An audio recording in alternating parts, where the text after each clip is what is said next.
Hello, everybody. It's me, Albatross. I hope everyone's having a wonderful day so far. Um, Wanted to announce a couple changes.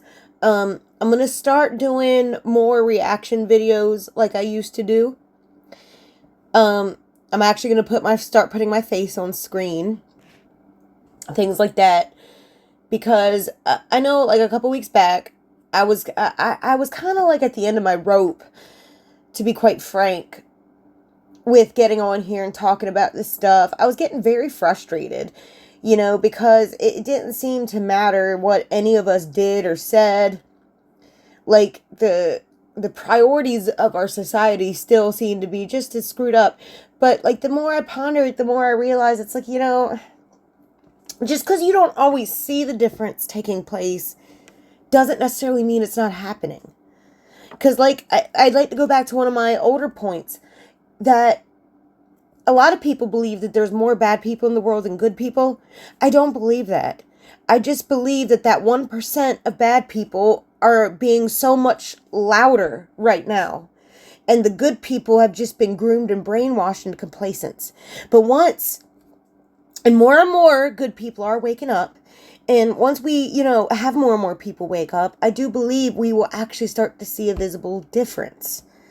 At least that's what I'd like to think. That's what I'd like to think. Now, anyways, we haven't talked about Riverside in quite a while. I know that I kind of started this channel talking about them, things like that, because my gosh, well, they deserve it. They have like such a horrible reputation that is well deserved. And I used to just talk to them from the point of view talking about like Allie Carter. But really, if you just put Allie Carter aside for a moment, Riverside CPS has so much blood and grief on their hands. Like, And the baby farming. They seem to have no qualms with just running in like a newborn area in the hospital and just snatching children for no reason, because they can. And I'm going to read an article in just a minute about it, written back in 2019, about the things that they would do to these women, these new mothers. They would just go in the hospitals, like moments after giving birth, and just take their babies away from them. This has happened multiple times in Riverside, and I'm sure many other counties, but it seemed to happen a lot in Riverside. In fact, pretty much everything awful you could picture happening to a child in the foster care system has happened in Riverside multiple times. And they're not even the most notorious county for horrible CPS services. In fact, the crown for that goes to New Mexico, the whole state of New Mexico, which in recent years that they are trying to fix it. At least, I don't know, it looks like they're trying to fix it. I hope they do. Because, like, oh my god, like, I could do, like, a whole dive on the New Mexico CPS services. But that's not what the purpose of this video is. I wanted to talk a little bit about baby farming. Something that's so, like, horrible. Something that sounds like it's so horrible it should be, like, in a horror movie. You know what I mean? Like, I wanted to talk to you guys about something when I kind of first learned about baby farming. When I was a child, I used to have, like, horrible nightmares. Horrible nightmares. It got to the point where my parents even took me to the doctor because of these horrible night terrors. I was sleeping in bed with them. Like, it was bad. Like, it got to the point I was even afraid to go to bed sometimes because I'd be afraid of the nightmares that I would get. That's not, like, an uncommon thing. Like, that, a lot of kids, that happens too. And some of these night terrors I remember. Some of them, most of them I don't. But there are a few that I just never forgot, that were just, like, permanently imprinted in my head because they were so awful and vile. And like, I would wonder, how the heck did my mind even come up with these things? So, one of these night terrors I had when I was a child. Don't know exactly how old I was when I had this night terror. I just remember it very vividly. And this was a time when I was a kid, okay? A time where I was very much sheltered. You know, I obviously when I was a child I had no idea like what the sex trade, sex trafficking, baby farming, I was an innocent child. I didn't know of any of this stuff that was happening in our world. So when I was a kid, I had this dream one night. I don't know if I was an actual player in the dream or if I was just observing from the sidelines. I can't, I don't know.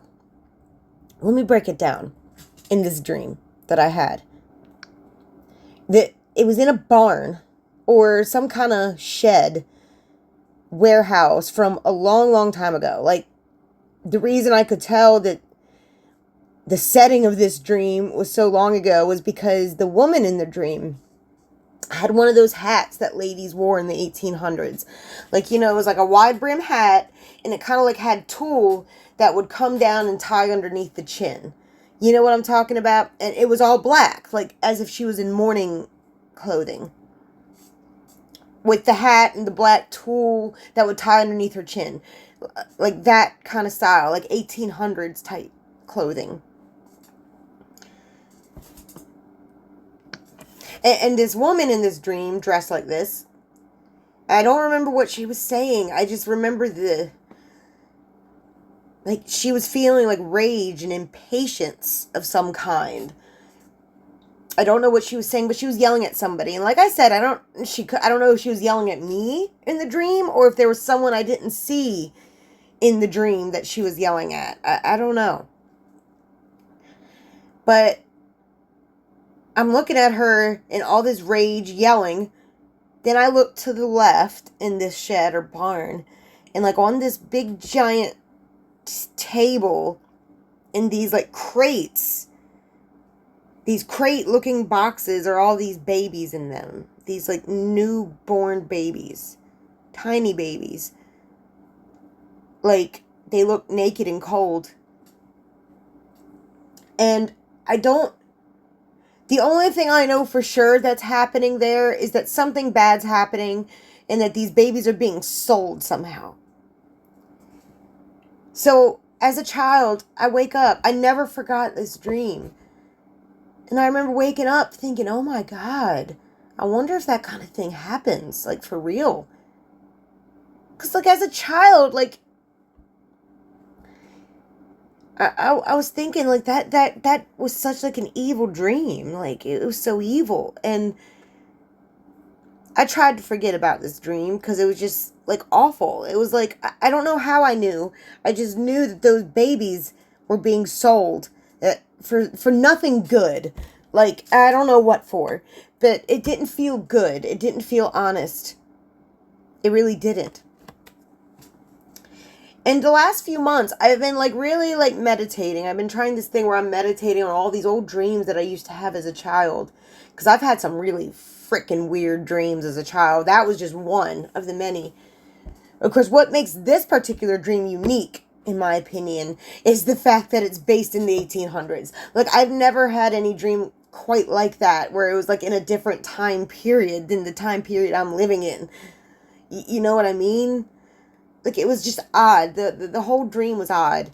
The time period it was in, like, the details, like, how it, like, I wasn't, like, flying in the dream. Like, I was just, like, observing in a corner. I don't know if I was there or what was happening, but, like, it was weird, right?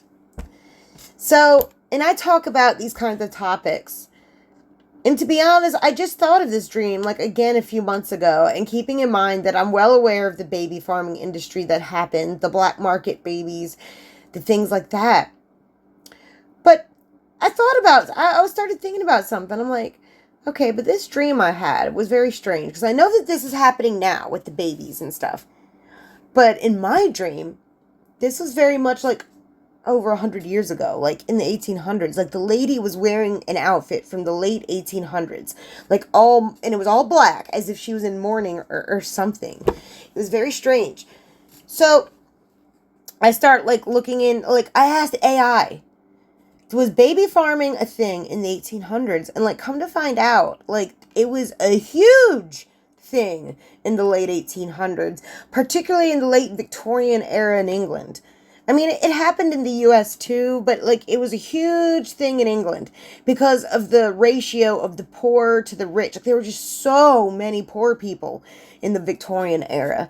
Like I know our history books like to color over that part, talk about all the good things the Victorian era had brought us and things like that, but it was very much there was a huge poor society back then. It was huge. And there was a law, I find out, that was made like I think in the 1830s or 1840s, where it was basically like a woman who got pregnant out of wedlock. Like that baby was her responsibility. Like it wasn't the responsibility of the government to help her, and it wasn't the responsibility of the father to help her. It would have solely been on her shoulders. And the reason that they made this law at the time was because they basically didn't want like these women that these rich men were sleeping with to basically hold them accountable. That's just my opinion. I mean, they have all these reasons for it, you know, I'm sure.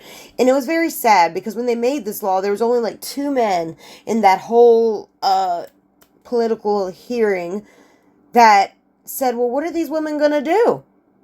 If the government doesn't help them, if the men don't help them, like they literally can't just get a job because their whole reputation are ruined. Like, what are they going to do? But unfortunately, they didn't seem to care that much back then. I mean, come to think of it, like the ones making this law were all men. So obviously, like, they were more worried about the male's reputation and the male's well-being than they ever were about the children or the women. So it was an unfortunate thing. And they thought that they were like helping somehow, but it really just, oh my gosh, it was awful. Like women were literally like dropping babies in dumpsters. Like like it was pure desperation. And like a lot of people, you know, talk bad about these women back then, but I feel so sorry for them because like they literally had no choice. Because think about it, most of these women that were having babies out of wedlock were forced to do this. Were forced. Men forced themselves on these women. And they would always have to pay the consequences. Whether they chose to do it or not. It was terrible. So it really put these women in like a very desperate spot. And like as usual, when there's like a whole bunch of people suddenly getting desperate, a whole nother exploitation empire pops up. People willing to exploit this desperation because desperation is profitable, unfortunately. It always has been. So these baby farms started popping up. Like, we would call them now orphanages, but they, back then, they were called baby farms because it was like, and some of these baby farms actually, like, I'm not trying to, because some of these baby farms actually had good intention, right? Like, they literally cared about these babies. They, you know, didn't want these women to drop these babies off in dumpsters and things like that. Like, it, but unfortunately, there's another side to it where there are these criminals popping up who very much did not have the right intentions behind this. They very much just wanted to profit off this mass desperation. The desperation was massive. Like, these poor women, like... But, yeah, I could go on and on all day about what... But, like, with the workhouses and like, all... Like, there was just so much. But I want to stay on topic here. About the dream I had. So maybe next time I sketched it out, like the view I had in the dream. One of these days I'll bring it on here. But basically it's like as if like my back's to the wall or I'm this floating eye or something and I'm just watching this happen. Like I say, I don't know if I was physically there or if I was just viewing from, I don't know. And to the left is the big giant table. Probably about 5 or 6 babies or 5 or 6 boxes, each one with a baby in it. Maybe had some type of blanket, but for the most part were naked. and crying. And then I look to the right, and there's that lady, this wicked, weird lady, screaming about something to do with the babies or the sale that was about to take place. I don't know, but she was frustrated or angry about something in a rush to do something. I don't know what it was. And I don't know if she was yelling at me, like I say, or if there was someone I didn't see in the room at the time that she was yelling at. But it was odd because that's what I remember from the dream. And recently I typed it into AI because I was trying to make sense of this. Like, I was a child when I had this dream. I had no idea those things were happening. I was very innocent, very sheltered. How did I just have this dream like this? And I explained it all to AI, and, AI said something I didn't expect. AI literally told me that I was either A, having a past life memory, or B, it was some kind of haunted resonance that my subconscious was picking up on somehow. I know. Listen, take it for what you will. It could have just been like some rando dream. I don't know. But I like this. I'm just telling you what my experience. And it's just like, it's all been like spinning in my head recently, because it's like the black market baby farming is very real, and it apparently has been for a very long time. And it's, I don't think it ever stopped, but it's like we are now learning more about it. Like, it's not just some kind of like one-off thing or a weird conspiracy theory. Like, this is something systemic that's been going on a long time. And which leads me back to Riverside. Riverside has a very notorious, at least Riverside CPS, very notorious reputation. We talked about them quite a bit. They literally, like, we're about to read an article about a couple women that they literally just stole their babies, like, right out of the hospital. Like, for no reason at all. And then, like, would have to give these babies back a few weeks later. But it's like the damage is already done. You've traumatized these parents. You've taken their baby away from them for, like, no real reason, without a warrant, because they've got that rule there. Crap. I don't remember the name of the rule. But it's a rule. Like, they made it easier for social workers to take kids and babies from parents. Like, they can, like, basically, like, take the baby and child now and ask questions later. And you can argue that maybe that's important, because some kids do need, like, direct action. And that's all fine and well, but, like, they have not used it for the betterment. Like, for example, the Turpin siblings, right? They were with their biological parents for 10 years, being subjected to abuse, neglect, and all this stuff. And it took CPS 10 years to remove them from that situation.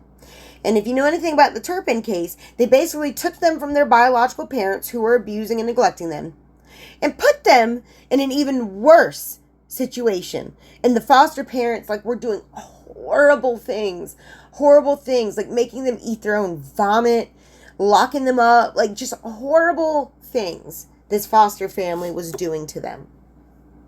And that's just one story. That's one of the more famous stories. There's another situation, a whole nother situation, where a foster parents who already had foster children die in their care had more foster children die in their care. Like, they were given another chance even after foster children had already died in their care. Like, they still were foster parents. Like, it just goes on and on and on. And this is just one county in California.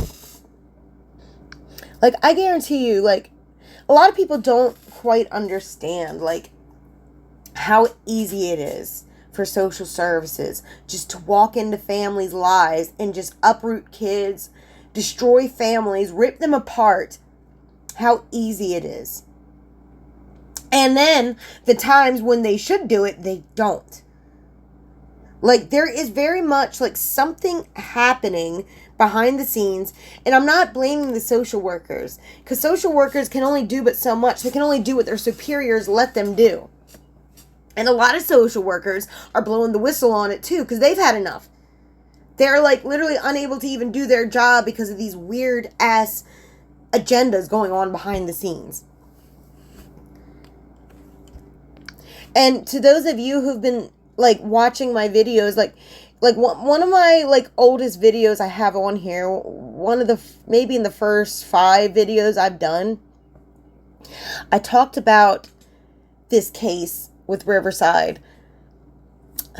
It was so sad about this couple who, according to social services, had some like mental deficiencies, or they didn't exactly say what their diagnosis was, but basically like they were like mentally incompetent to take care of their children is basically the gist of the whole court paper. Even though it like they, in my opinion, failed to provide any real example that these people couldn't take care of children. Like, it was like dumb stuff, like simple mistakes that anybody could make, like forgetting, like, or not knowing where to go to meet with these people, going to the wrong place, or calling the wrong phone, like simple mistakes like that. Like, and they were using those against this couple, saying that they were incompetent and unable to care for children. And like, and there was a lot too, like if I'm not mistaken, I do believe that this couple were related somehow, even though they couldn't prove that either, which was another weird thing. They kept saying that their incestual relationship, they have a lack of awareness for it or something, but yet they fail to prove, like, without a doubt, that they are related, in fact. Like, it's strange. Like, it is. Like, all these claims that they're incompetent, that they're incestual, like, it all sounds horrible. But, like, they don't prove any of it. Like, other than the fact they're just claims. Or the fact, because like, the part where they were related, they kept saying that they were related, or, no, not just that they were related, that they were brother and sister. Even though the blood work and stuff was inconclusive. They could not prove that they were brother and sister. It was they were basically just basing it on a rumor that they had the same father. It was basically like, it was like a rumor. So they don't know for sure that they were brother and sister. It was just basically speculation. But yeah, go back and watch that video. It was really sad, because this couple, they had their first child taken away from them. They're going to court, try to get custody of their first child, while she's pregnant with their second. And it's like they're already planning, according to the paperwork, to take away the second child as soon as it's born. And it doesn't even, and they keep claiming that this couple, they seem to be delusional, thinking that they'll somehow get their kids back. It's like, why is that delusional? Why would that be so delusional? Like, they're obviously capable. Like, they have a job. They each, I mean, no, they couldn't hold jobs for long periods of time. But who fucking cares? Like, they're not drug addicts. They're not out on the streets, like, pimping themselves, selling themselves. Like, they're actually trying to work normal jobs. And it's just so infuriating to me. Like, and I had a lot of comments when I did this video. Well, I don't know. Maybe they should have done this, or maybe they should have done that. And everyone has a right to their own opinion. But to me, they didn't prove to me. Like, I did not feel convinced that they were not mentally capable. I did not feel convinced that they were brother and sister. Like, it was all just a bunch of, like, mumbo jumbo that they didn't prove. But yet they were still able to ruin these two. Like, it was wrong. I don't see any other way around it. It was wrong. And, like, even judging her for not getting herself fixed so she wouldn't get pregnant. Maybe it's because you all keep taking her kids away. She just wants to be a mom. And as a woman, that is so heartbreaking. Like, as a woman, like, that is so heartbreaking to see another woman go through that. Like, the one thing that women should have, like, a physical right to do. And they weren't letting her. It just, it is so sad. It was such a sad thing for me to read. That's why I haven't even done any more of these cases with Riverside, because, whoo, this CPS services, they are just the worst. And they are so awful that those of you out there who who live in Riverside, who have children, you ought to leave. Like, seriously, even though you think that you're beyond reproach, even if you think that you have everything perfect, that they could never take your kids away, like, I'm telling you, they can find a way. They have no qualms with just making crap up. Like, about that couple I was just telling you about. They were literally just making up the fact that they were brother and sister on rumors. They were basing it on rumors.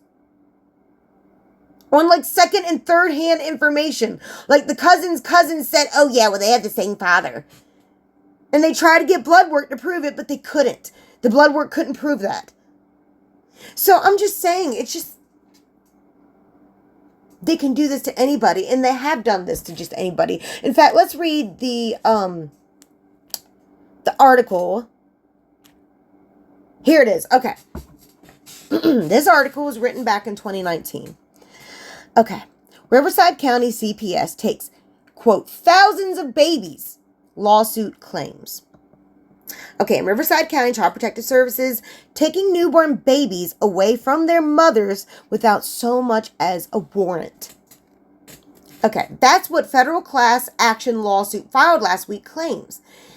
The lead plaintiff, a baby known only as AA, claimed that Riverside County systematically takes thousands of newborns away from their mothers, and that a large portion of these takings are from African Americans and poor families.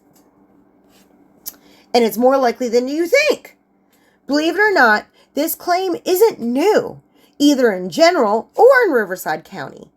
An article published this month in Cosmopolitan tells the story of Tiffany Langwell, whose baby was taken by a Riverside County Child Protective Services worker the day after she was born. Langwell successfully delivered the baby at 2:30 in the morning. The baby was doing fine, so she checked out of the hospital later that afternoon. Now, I'm not sure who checked out, if the mother checked out, or if the mother checked the baby out. I'm not sure what they say. But I would like to say something. I don't know how it works at Riverside, but I know, like, in the, like, infant wards in hospitals I've been in, like, you can't just walk out with a baby. Like, these babies have, on their, crap. The wristband or ankle bracelet that they put on the babies, like, it's like an alarm system. It's like you walk out of the hospital and all security is going to rain down on you. Like, you can't just walk out of a hospital with a baby. Unless you're like a social worker or something. Okay. That checkout was against medical advice. It may have been against medical advice, but obviously she was able to do it. Like, they didn't stop her. So hospital staff called CPS, claiming Langwell's behavior was hostile and consistent with someone with substance abuse issues. What? Subsequent drug tests confirmed that Langwell hadn't used drugs in the past month, and the baby was returned to her a week after being taken. So, I'm not sure why checking out of the hospital earlier than usual is consistent with drug abuse tendencies and behaviors. You would think it would be the opposite. Like, I don't know.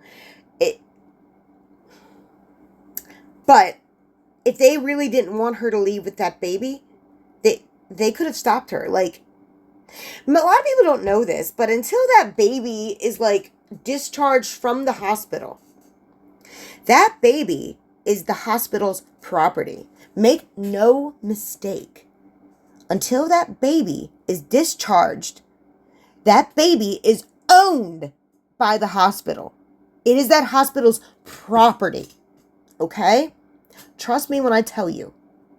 So for her to have been able to walk out with that baby, like, that doesn't even add up. Something is not adding up. It's like they wait for her to leave and then they call the CPS. They could have stopped her had CPS meet her as she was walking out, but no. And then they claimed this someone consistent with substance abuse issues, which I don't know what she was referring to, but the drug test did confirm that she was not on drugs. So, you know, in my opinion, that's kidnapping. It's kidnapping. And Tiffany Langwell, in my opinion, would have well within her... Well, actually, is she the one doing the lawsuit? I'm not sure. But she would have been well within her rights to sue them.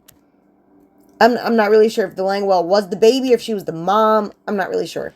But let's continue. According to Courthouse News Service, the federal complaint claims that AA was taken from her mother, Tanita Rogers, simply because there had been a juvenile dependency petition for Rogers' 4 other children, who had been seized by CPS months earlier and placed in foster care. Those earlier child seizures were also unlawful, the lawsuit asserts. AA was returned to her mother 5 to 10 days later. So basically, somehow or another, they knew that her 4 other children were already in the care of CPS. So maybe they... Like I said, it's like once they have like one of your children, it's like every baby you get pregnant with after, they assume is going to be their property. That's the way they act. And this is like the situation that played out. Now, fortunately, the mother did not have drugs in her system and they had to give her back her baby, but it was 5 to 10 days. What happened to that baby in that time period? She wasn't drinking her mother's breast milk. Like, in fact, that's long enough for her milk to dry out. Like, this is like a human rights violation, in my opinion. Like, the first 5 to 10 days, like, what... And I don't know if she was breastfeeding or not. I guess it doesn't really matter. Because it's more than just the breastfeeding. Like, the mother-baby bond, like, it... It's just disgusting. And these, quote, professionals knew what they were doing. Let's continue. The lawsuit reportedly claims that CPS workers need a warrant in order to remove a child from a home. That's not entirely true. Here it is. The Welfare and Institution Code, Section 300, allows a CPS worker to remove a child because of exigent circumstances, just as police can conduct a search without a warrant, so long as the circumstances merit it. So it's very subjective. So, like, you can pretty much make up something, like, you know. Once the child is out of the alleged danger, CPS can then apply for protective custody warrant. So they are allowed by law to kidnap your child without any warrant just because they work for the government. Just because they work for the government.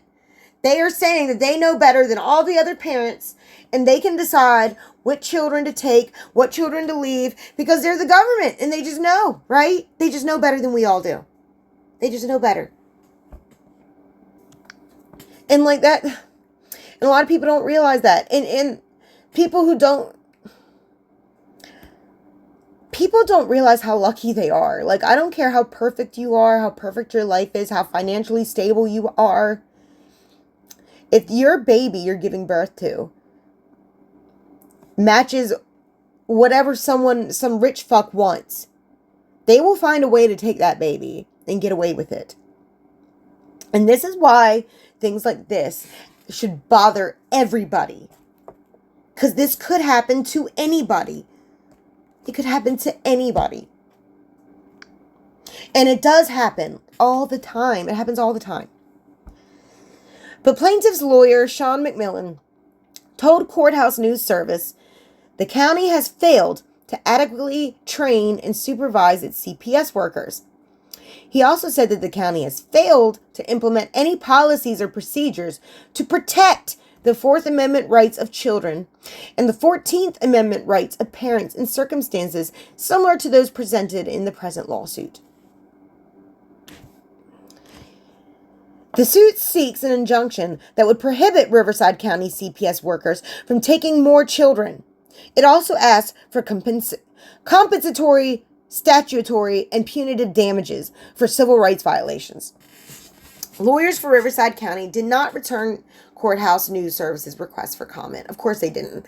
So basically, they're not only asking for justice, for things to change, they are requesting punitive damages and stuff. Now, this was all the way back in 2019. If you're asking what happened with this particular lawsuit, I don't know. I've tried looking for it and I can't find it. This is the odd thing about Riverside. You know, you gotta like Google Riverside County CPS quite often, because every time you Google it, different results will come up.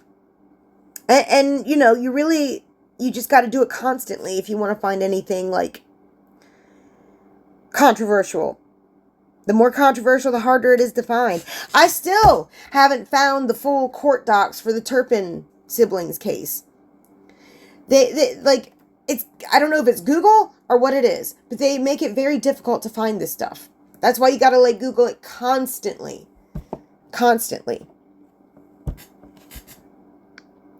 So, and I'd like to end it with this. Like, I haven't read in here where this number thousands of babies has come from. That's why I really want to find this case, because right now I've only heard stories from like 2 different people. So I want to know where they're getting this thousands number from. But like I said, it's super hard to find. Like, you got to Google it constantly. Even AI is like fucked up and full of disinformation, which is why I'm surprised they helped me when I was talking about my dream, that they even came up with that. Because AI is like very much deep state type stuff. So you can only get so far with AI. You know what I mean? Because they literally have it like rigged up. But I don't know. But about this baby farming thing, it is something that's very much going on. And it's something that needs to be talked about. It's been going on for such a long time. And like, I think a lot of people like have it in their mind, like, no one wants to believe that these awful things are happening. Of course they don't. I don't want to believe that these awful things were happening either. But it doesn't change it if it is. And if it is, we need to do something about it. We need to talk about it. And yeah, stay tuned. I will be doing more videos on this channel. You know, I have to say, I wanted to bring this up one more time about Charlie Kirk. Like, he really has inspired me to want to come out here and show my face, because he literally lost his life talking about stuff. And I can't help but feel like I need to show my face too. Like, we all need to. We need to show them we're not afraid of them. They cannot kill us all. They're not going to kill us all. They can't. Charlie, rest in peace, Charlie Kirk. No, I didn't agree with half the crap you said, but I respect the crap out of you, because you took your opinions there. You debated people. Like, you knew who you were. Whether I agree with the stuff you were saying or not, it doesn't matter. Like, you know, I think it's sick enough that we're all that everyone was celebrating that CEO that got killed, even though maybe you could understand it a little more, because you could like rationalize it because of the type of business he was running. But you see, in my mind, that should never really matter. Like